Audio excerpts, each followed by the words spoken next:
I give a fuck? Why do I give a fuck? Why do I try so hard? Why do I care so much? Welcome to Why Do I Give a Fuck? A cross-cultural conversation between myself, Diane Tate, and Johanna Thompson. In these times of great struggle and possible shift, we ask ourselves, why do we give a fuck about any of it? How does the lens we see the world through impact what we see? And what do we do about it? Hi! Hey. Just to be transparent, we have been having a conversation, and then we're like, this is the conversations that we're having. So we've been talking about so many things: Alligator Alcatraz, rolling into Diddy, possibly like the effects, like the real world experience and effects that are happening, like even with the weather and things like that, because of all of the way that legislation is being changed. So yeah, where we are recording this on a holiday that I no longer acknowledge or celebrate. I know I'm acknowledging it by saying this, but I feel like it's interesting context because so much is happening today as the U.S. territory celebrates the bullshit independence. yeah, that's the only way I can put it. And I know that you don't watch the news as much as you can avoid it, and I don't know all the details, but I know that the supreme leader of this bullshit nation is Big Daddy. Big party. Yeah. They call him. I've been hearing that they call him Big Daddy, so I think that's Daddy. appropriate. Yeah, Cheeto is having a big, rally party, whatever, in DC. And in fact, I was hearing somebody in my algorithm today saying that they had even reversed a lot of the, no, not a lot, I shouldn't qualify it like that, but reversed some of the highways that go into DC, and which I don't quite understand. To divert people from coming into the celebration? I don't know. I would imagine they would make it so that people could come in, not necessarily people couldn't leave, but once they come in, how difficult is it for them to leave? And just the weirdness about that, why would you do freedom of movement and, Yeah. U.S. nation capital? Like it's so wild, all the things that we're seeing. For this holiday, for the longest time, we've called it and celebrated it as the 4th of July. Yeah, no, seriously. I love the 4th of July. I've also seen on my algorithm today, happy 15th day after Juneteenth. I've seen that. Okay, I like it. I like it. Happy 4th day after Pride. So people are claiming that's a really cool reframing of it. Yeah, man. Renaming it for sure. But just for context, yesterday the quote unquote big beautiful bullshit bill got passed the Congress, and at this party he's throwing today, he's supposed to sign it. So, and it has just disastrous repercussions to anyone who is not a billionaire. And so we can talk a little bit more about that or not. There's so many. Well, we could talk about like how do we become billionaires in this moment, because like what else is going to be helping and saving us? Like this, this man Big Daddy is like really doing some. I mean, it's amazing to watch and to see, and to also see like how, if you think throughout history and when we're in school learning history, I always think about, if I was existing and present in that moment, what is it that I would be doing? Right? I kind of had like a little bit of breakdown because I'm like, I'm not doing anything other than surviving myself, but I do know that there's like major horrific atrocities happening to humans in proximity enough for me to get to them, but getting to them to do what? Right. I have absolutely no idea. And like the reality of sitting in that intense internal discomfort, especially because in this moment I'm in Florida. Had to come because my so sorry babies are here. I know. You're there with family, and I'm glad you're with family, but I'm so sorry you're in that state. No, it's a real thing, and it's like a real scary thing. And so say, and I keep on letting folks know back on the island that today is a really big holiday, and no one is really asking like what's the holiday or anything like that, but just thinking about the celebration of independence and then the way in which independence was gained through a lot of violence, and loss, and people reaching for what they considered to create as their own liberty and freedom, Mm, and how in this very moment liberty and freedom is being limited, excuse me, and eliminated from so many humans' lives, yeah. throughout Florida. I was mortified. I got a text message of them sending a request to buy an Alligator Alley T-shirt, to my text message, and it's something like with an alligator and bars and ice. I don't even know if we want to promote it in that way. Mm, Um, but yeah, no, it was like just mortifying that like we know that these atrocities are happening, and these atrocities are happening very much like what I've heard of the Holocaust, or what I know of the history of like slavery in the United States. And on this day, I don't even want to go outside because I said to someone the other day, I don't want to go outside because white people too happy. yeah. Oh yeah. Meaning like the risk Yeah. to my life and welfare is serious. Yeah. Yeah, I've heard folks that are opposed to, for those who may not have heard, if you're not on U.S. territory, well, Jay's referring to is called Alligator Alcatraz. It's a new detention center that our Concentration camp. it is a concentration camp that our president and his cronies have erected in Florida on an old landing strip, apparently an old kind of airport in the Everglades. So I know that Jay knows this, but just for context, the Everglades is one of the most beautiful areas, natural areas in this country.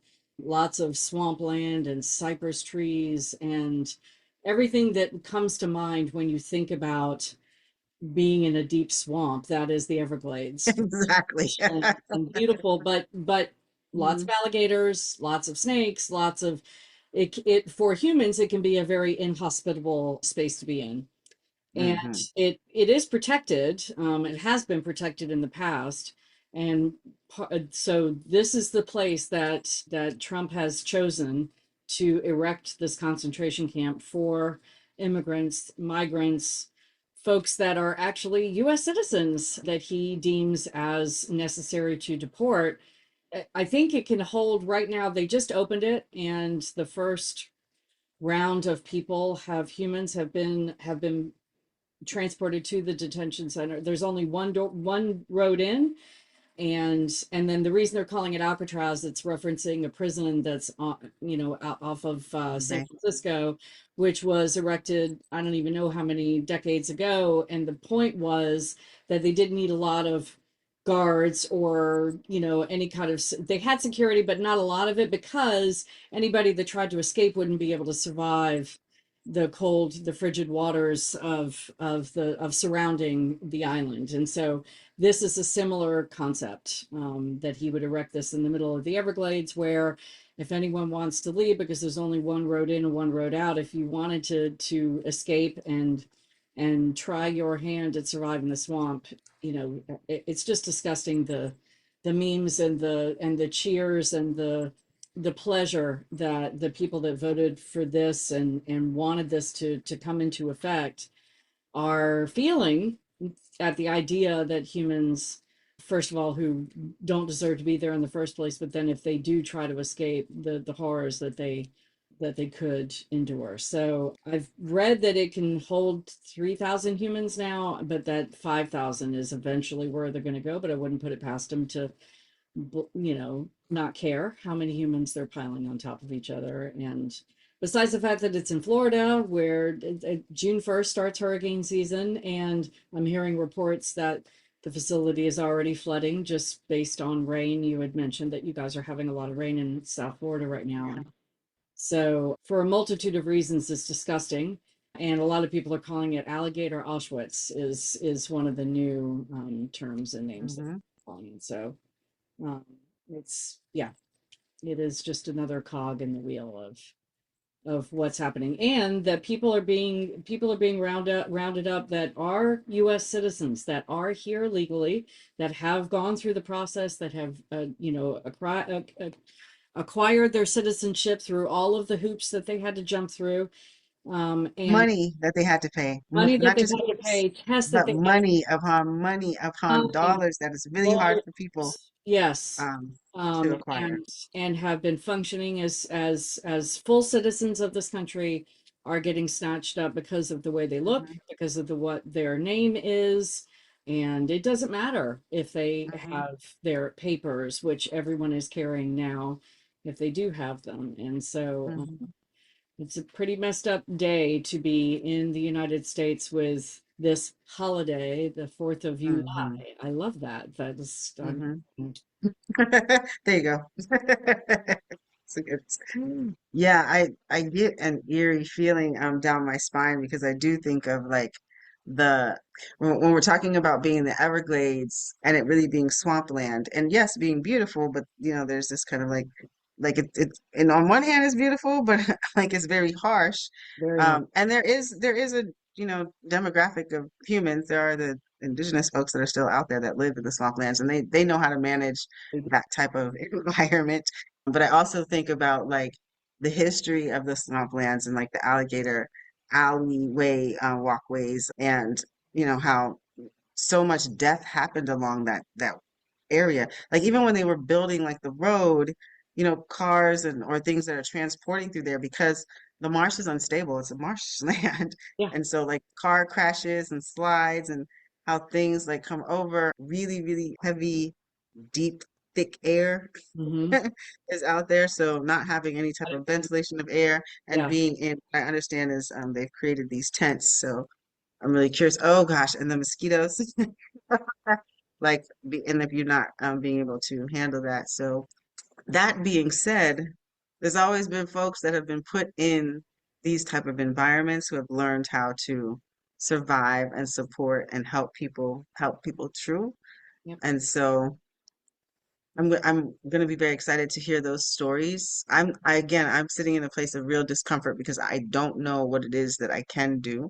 I Mhm. also know that I look the way that I look, and so I would be at risk going into that place. This is where you make the decision of like, and I don't even know if I went into that area, there's like how far I would even be able to go. Right. Um, Yeah. and not having the resources, having like those water fan boats that they ride over the Everglades, Right. Yeah. deeper down Yeah. southwest. So Yeah. yeah, it's just yo, if folks know have some type of resources to be able to do something to be supportive, but also, if nothing else, to understand the conditions, the like basically death camps that are being erected. So, Yeah. whereas all this joking is coming up and T-shirts and all of this, it's like really actual human death camps, just because a majority of people are not going to know how to survive and exist in Right. the environment that is Well, and down I in and Alligator. I read yesterday that part of what Trump has been talking about when he's got a microphone in front of him talking about this particular detention concentration camp that he's erected is he's talking to other governors. Of course, the Florida governor, DeSantis, is one of his bros and rides in his pocket pretty tight.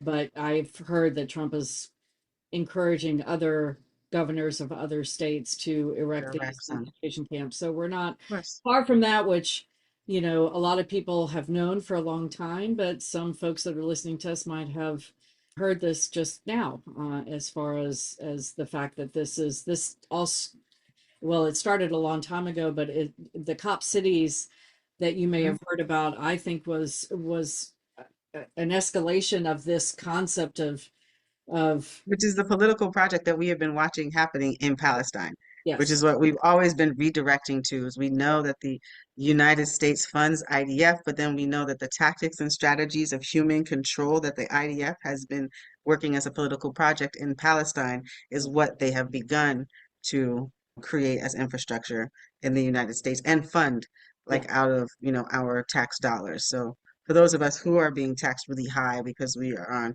the lower economic status of our tax bracket, we Mhm. are literally funding our own limitation of autonomy and our own slavery. Right, right, right. Yes. Speaking of slavery, there was a clip of him when he was out at the concentration camp in Florida, and he was talking about, somebody asked him about migrants, agricultural migrant workers, and how are the farms, I'm paraphrasing, but how are the farms going to function if he locks up all of the migrant workers that work on the farms? And he said, well, we're in discussion with the owners. We're going to let the owners be the ones to take care of, which is, he's using the terminology talking about slavery, that the Hmm. owners of the farms now become the owners of the migrants, that they will be in charge of the migrants and have to prove, it's all, Happening. yes, it It's is. It happening is as in we're real time. trying to. In real time. I know that you and I aren't necessarily surprised by that, but there might be some folks that are listening that are surprised. And if your algorithms or your news sources are not talking about this, then I encourage you to get new news sources, and I encourage you to seek out new voices, because the propaganda machine in the US territories and possibly around the world, I don't know exactly how it's landing. I'd be so curious to hear from any of our listeners that are not on US territory what their news Hmm. is talking about. What are their people talking about? Because we know how the propaganda machine works in this country. And if you're not hearing, if this is the first you're hearing of any of this, then you need to educate yourself. I say that with love and urgency, because it's real. And I told you that I took a training last week about, what to do if ICE shows up and how to help. Mm. And I What were some of the things that were like most impactful that you learned at that training about how what people are experiencing? Yeah, I mean, it was really about how you can protect yourself, and not me necessarily, but like how to then get the information out to people who need to know this. Like because the difference, one of the biggest things that's happening is that ICE is coming to people's doors with something called an ICE administrative warrant, and it looks like Hmm. this. Um, Hmm. Screenshot that, and then you can kind of look at it a little bit more closely. This is based on New Haven, rapid response, New Haven, Connecticut, because that's where I am, or close to there. This is not a warrant that enables them to come into your home. This is Legitimate one. signed by a judge. Hmm. So the difference is that this is a judicial warrant. This is actually signed by a judge, even though, can we Hmm. even trust that it's actually a judge's signature anymore? Right. But Because but I heard that they're just legislating in and appointing specific judges to do ICE. yeah, because judges are pushing back and saying, I'm not going to sign it. But just that particular aspect, that if you are seeing ICE anywhere and you come up as an observer and you want to help, start recording and ask them what their badge number is and what their name is. And if they won't give you that information, it's entirely possible they're not really ICE, but they're getting much more emboldened to not give us that information. There have been conflicting Mm. stories about whether or not to ask the person who's being attacked by ICE what their name is. I've heard reports that it's good to ask them what their name is and get it on record, because they could just disappear and you don't know where they are. But I also heard that it could be detrimental to ask what their name is, or to get it on a recording that you then blast out Right. to. Open them up. So it's there's conflicting stuff, but I have a person that does the yards for folks in my neighborhood, and we engaged him when we moved into this house to do our yard. And he was here yesterday, and I was going to give him these one of these cards. He Hmm. doesn't speak a lot of English, and I don't speak hardly any Spanish, so I went on my translate app, and I Yeah. I created a message to say, I don't know what your citizenship status is. It's none of my business, but I'm worried about you, and I want to give you this Oh, information. okay. But he left before I got a chance to do it, and Oh. well, that he was gone. So I'm going to try again. And so those are just the little things that that I can do as Mhm. a human to reach out to the people that I know that might be at a higher risk. And but it is scary. The one thing that I would offer to maybe consider editing is not targeting the citizenship status of the person you're giving the thing to. And so Mm, I would make it more like, if you know anybody who needs to be protected from ICE, love then that. here's some information that Yes. they can have. Because if you're highlighting someone that you think that they might be, then their brain is going to start being curious as to why you even are Yeah. thinking about it. Sure. You know what I mean? So it's Yeah. more to be like, if you know anybody in your community who might be at risk, here's some information and do with it what you like. And then it doesn't make them think, oh, Right. does she think that I'm illegal? Right. Yeah. Because I that could didn't freak know how someone I out. struggled over that wording. I wasn't sure Yeah, how to put it, and because I know that on every level I'm profiling him by even bringing this up, but I've also known so, people that look like me that have asked their one of person course. knew their super, and she said, I just want to check in with you and make sure you're okay, and he's like, you're the person that's the only person that's asked me. Yes. Thank you so much. So yeah, it's a thank you for that wording. I appreciate that Yeah, correction. That's yeah. a much better way to approach it. It's just helpful because then it Yeah, can be opened up to any person. right, right, right. And so yeah. Yeah, Yeah, yeah. yeah. No, but yeah, that's actually a good thing to do.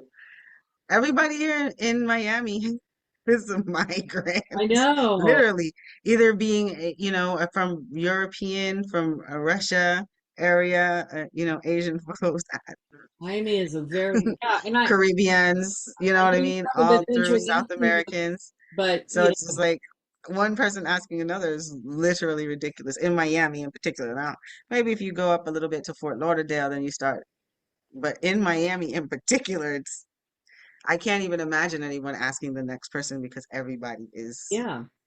from Do you some other. feel? Have you gotten the sense that the energy in Miami is any? Not at all. The thing that's so wild to me is I'm like, yo, people are moving like there is like nothing is different, like nothing is. I don't literally, and I know also Miami has that very vacation party feel, Mm, but then there is the demographic of humans that are living here who are like the workers of the service industry. And I'm talking about all levels, from executives, yeah, doing service provision to the actual like on the ground workers. But I am particularly like shocked that folks do not at all seem to be rattled more. And I'm that's curious also because the reality of like ICE raids, this is not a new conversation for right. Miami and for people who have existed here trying to have their citizenship, or Yeah, the what was the 1 foot rule from like the Cubans coming over a very long time ago, all of the things with Haitian pop, like that is continuous and ongoing. We have like the workers that come over as kind of indentured servants who work in people's homes right, here right. that have gone missing, have gone like unpaid, who've like fallen into these kind of indentured servants Yeah, slave yeah. relationships with the people who bring them from South America to do the housework and childcare. So that might be a condition of the fact that I just see people in their normal, what seems to be like their normal movement. Of course, the social justice community is providing a lot of education and information. I'm seeing a lot of that. There Gotcha. are a lot of like protests and marches. Not as many as there were during Occupy because of all the threats from law enforcement and the military industrial complex saying, we will kill you, especially down here in Florida. Yeah, Folks, you know, because of the culture here, that's no. Like, so when we talk about like the alligator alleys, we're used to migrant workers being at risk, when they come to do their workforce. We're used to ICE raids, we're used to locking people up, and the work has been being done for long periods of time. Flick, Baji, a number of organizations who have been working with that yeah. in South Florida in particular. So, I wonder if this just occurred to me. I wonder how it impacts, and maybe it doesn't, the fact that DeSantis, the governor of Florida, and the fact that Trump has a home down in South Florida, and hmm, whether or not that impacts it, and in terms of creating a sense of safety that that particular area won't be as impacted because they don't seem to shit where Yeah, they what live, what is what you saying? Like, I don't know. It just seems to me that I don't hear about a lot happening in Florida when it comes to rounding up people. We hear about it happening because in. they've already they that my point is that Okay, this is not new to Florida. gotcha, You're gotcha, not like this is not news. This is not like people are not surprised at this gotcha. work. This work has always been It's in been doing Florida. this. They've Okay, always had the ICE camp. There's always been, young people going to schools. This is like in California. This is not new stuff. It's just like how are we creating mechanisms to protect more people gotcha, because now it's increased trifold because there's folks that are being given extra permissions to okay, transgress our lives, yeah, yeah, right? And to okay, like mess up us at the borders. So yeah, yeah. now it's just over surveillance in like, urban communities when all of a sudden they've given a whole bunch of money and you have like five police forces in one city and Yeah, population is yeah, just an increase of the over criminalization of gotcha, humanity. gotcha. So yeah, so Florida, you're not going to hear about it except for big news. Hey, we made a new, very cool concentration camp Yeah, in the middle of Alligator Alley, ha ha ha. And now we're going back to, slave times or the history of like the destruction of the Miccosukee communities when, we were putting people at risk of being in swampland where it's very hard if you're not used to those conditions to exist. So yeah, and I'm curious to see what it's going to look like across the United States. You were talking like in the last episode about like the borders coming in, and like giving people more permission to kind of transgress those people that are on those edges of different nations. So, yeah. You and I were talking about that, and I don't know if we talked about doing an episode on that. Just to briefly like say that mm, at some point Trump it expanded the border region to be 100 miles from the outer edge of the country in all the way around the country. So there are yes, entire states like Florida that are included in that 100-mile boundary, and it gives the federal agents a lot more leeway to behave without warrants, without probable cause, without all of these things, because as long as you're within that red zone, I don't even know when that happened, when he expanded that. I missed that detail. But yeah, there, again, tactics that they've used in Palestine yeah, when they were creating borders across. So like soon we're going to be able to see more intense borders across states, right. right? Because that's like sectioning off people and sectioning off their movements. I remember when I was doing a conference with the Dream Defenders, and folks from Palestine were talking about not being able to see their grandmother, who were like two like communities over because they couldn't get past the checkpoints to be able to see grandma. I'm just trying to Yeah, drive, yeah, to see your other family members, but yeah, seeing the over militarization, the over criminalization of just normal human living, you right. know, the biological enforcers that we need to exist, being limited, especially if you're marginalized community folks, non-white folks, I'm gonna just say, whomever you look like. Yeah, yeah. Yeah. Yeah. I was telling you before we started recording that I stumbled across a website that I think is really interesting Mm, relating to Project 2025. We've talked a lot about that particular political project, and there, there are lots of ways that you can actually read the whole text of that project. But this website that I stumbled across, I think is really interesting. It's a tracker website, so mm, I'll put all the pop-ups and things on to tell you it's project 2025.observer. And okay. the thing that's really interesting about it is that it breaks it down. And I'm going to invite, we'll invite, I don't know if we have the time to kind of go into it today, but invite people to go on the website and see it breaks down the what's been done, what's in progress, and what hasn't started yet. So you can search topics, you can search departments, you can search Love different that. things that you might be interested in, and see what has been done. And it gives you a long list of the things that it has done, and then what's yet to come, what hasn't been started yet, and what's yet to come. So I thought it was really interesting. That's project 2025.observer. And Hmm. um, and I think it it breaks it down in a way that it's a little easier to, for me at least, easier to digest about the things that are out there that have already happened, that are working right now, and that are yet to come. So, What I'd be curious is to, as when people are like engaging with this technology that's giving you this information and resource, and like we are politically set up for this agenda to move forward at full steam rolling, like mhm, what are the solutions that people are thinking about for protecting themselves and yeah, making sure that they are living in a way that they want to be living? Like I'm thinking about as Hitler was beginning the Dritte Reich and shifting, freedoms for humans yeah, and identifying those humans who were not going to be able to have access and freedoms, or not even that, like Stalin eras, and there's all kinds of places and times throughout history where humankind, we're at the brink of the moment where these things are happening, and it's like, well, I guess you just have to, I have to come back on my own capitalism for a moment and reflect because I had resources. I'm like, to be able to shift what my experience could potentially be and then like set up um, an escape route from what I would hope, for my daughters if necessary.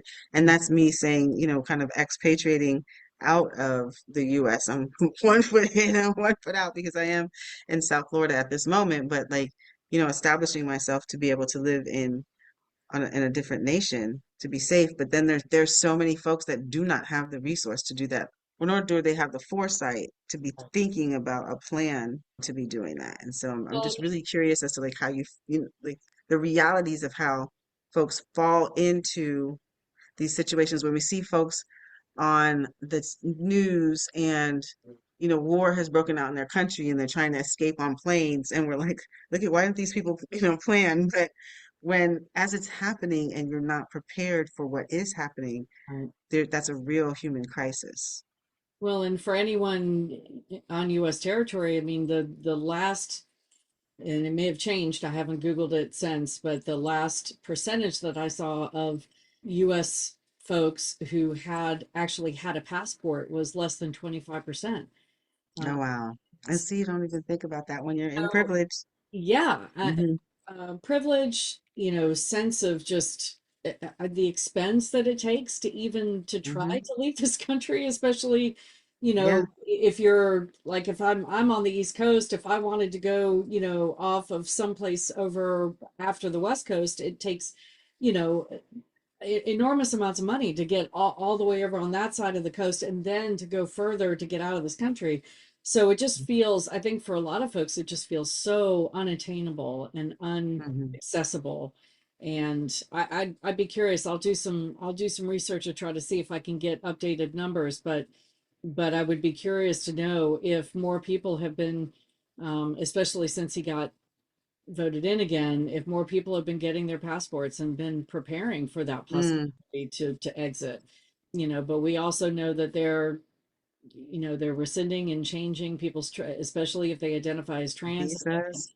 gone through Hmm. the process of getting their gender markers changed legally and got passports with their updated gender markers on them, that they've been getting Hmm. passports in the mail with their previous gender markers on them, so they've been reversed. So Ah, it ah, the yeah, harm in that. Oh it my just gosh. it, it just breaks my heart because the not only just the emotional assault that is, to someone who went through everything that they went through to get their gender markers changed to begin with, but now they're potentially traveling out of the country And with putting at risk. that doesn't match. So they either have to change themselves back to present as their passport does to try to keep themselves safe, which is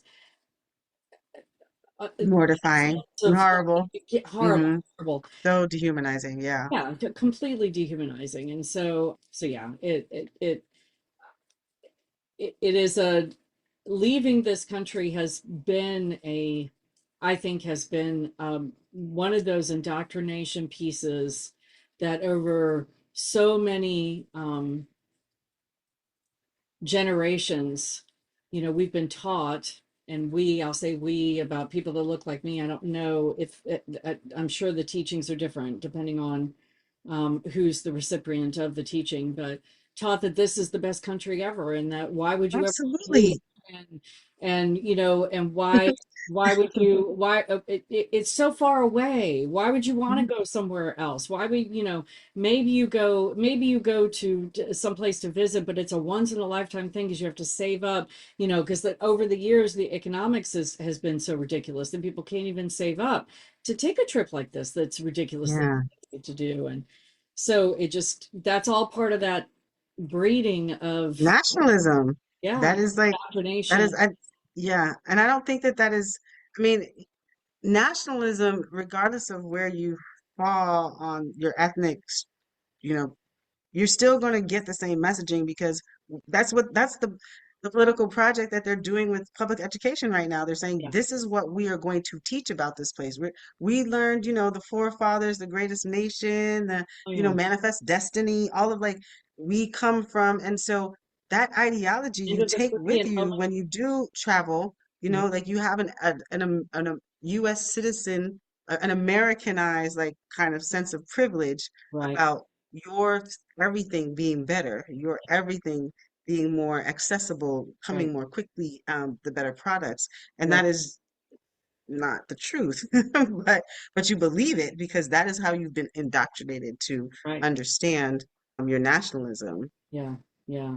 So I think that all weighs in to why people didn't have their passports, because they just didn't see the need, didn't see the opportunity, didn't see the access to want to go anywhere else. Why would you want to, And then when we do travel out, we're looking for McDonald's and 7-Elevens and The things that we're familiar with. You we're do. familiar with. Because that's what right? Because you haven't had the opportunity. I mean, and technology is shifting this experience. Like it's also kind of exacerbating the generalizations that we make about other Right, people and other culture. But at right, the same time, you also can get glimpses into things that might be exciting to you that you might not have known existed that you want to experience or know. right. And so there's the opportunity to both explore in a really powerful way and then to overgeneralize in a very harmful way. Yeah, Um, and just to check in on in reflection. But yeah, the more people who have the opportunity to travel, because that is when you expand your understanding of all things. And I know, again, I'm speaking from a very privileged place of being able to have the me too. resources and access to be able to do that.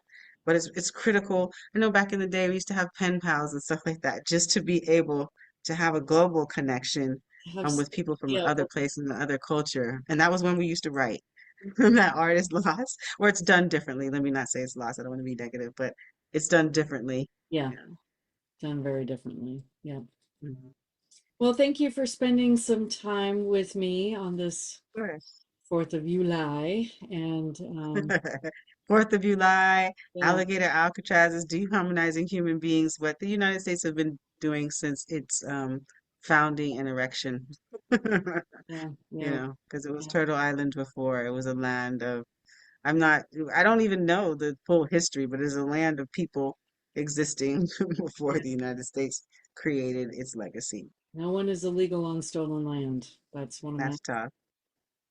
one of my more favorite sayings right now. So anyway, be Mhm. well and Thank you. Yes. let's get off this Good to chat. mainland as quickly. Yes, I know. As soon as I can. Bye. Get to my paradise. Come along. Absolutely. Do I give a fuck?